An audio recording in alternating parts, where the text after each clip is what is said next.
আচ্ছা, বাংলাদেশের নেতাদের বিসমিল্লাহ শুনলে বোঝা যায় না এদের সূরা ফাতিহার হালত কি? বোঝা নাই কথা? এদের বিসমিল্লাহ শুনলে বোঝা যায় কিনা এদের সূরা ফাতিহার হালত কি? আচ্ছা, সূরা ফাতিহার যদি এই হালত হতো, সূরা ইখলাসের কি হালত? আর যাদের বিসমিল্লাহর এই হালত, তাদের নামাজের কি হালত? বলেন। হ্যাঁ, আচ্ছা, যার হা বর্ণটা শুদ্ধ নয়, হা বলেন তো, তার কি রুকুর তাসবিহ শুদ্ধ? তার কি সিজদার তাসবিহ শুদ্ধ? তার কি তাশাহুদ শুদ্ধ? তো এই মানুষটার নামাজ কি শুদ্ধ? তো নামাজ যদি শুদ্ধ না হয় তো এই নামাজের মিলবে কত? কি মিলবে? অথচ কিন্তু আপনি হা বর্ণটা শুদ্ধ করতে, আমি আজকে আমার নতুন উপলব্ধি হয়েছে, নতুন উপলব্ধি, এটা আমি আরো আগেও বলছি, লেকিন আজকে আমার একদম দলিল সহ আমার বুঝে আসছে। আমি একটা মহিলা মাদ্রাসা বয়ান করছি আসর থেকে মাগরিব। এখানে একটা রুমে আমরা বসছি, ওই রুমে 15-20 জন মানুষ ছিল, আর বাকি মেয়েরা তো ভিতরে।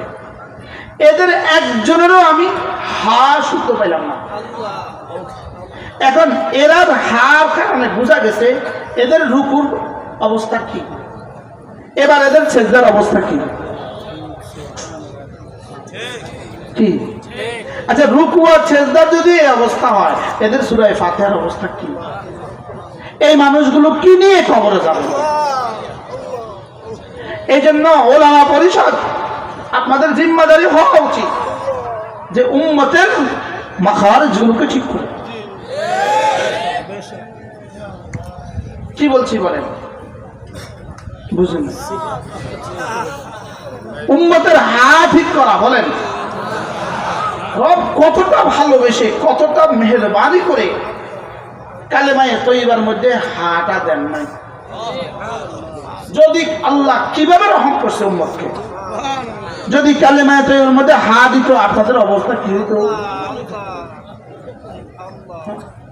এজন্য রব বড় ভালোবেসে কালেমায়ে তয়্যিবার মধ্যে হা দেন নাই, আইন দেন নাই, সাদ দেন নাই, দাদ দেন নাই, তা দেন নাই, জা দেন নাই,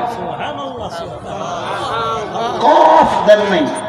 এতটা সহজ করেছেন যেন আমার বন্ধুর কমপক্ষে কালেমায়ে তয়্যিবাটা শুদ্ধ হয়ে যায়।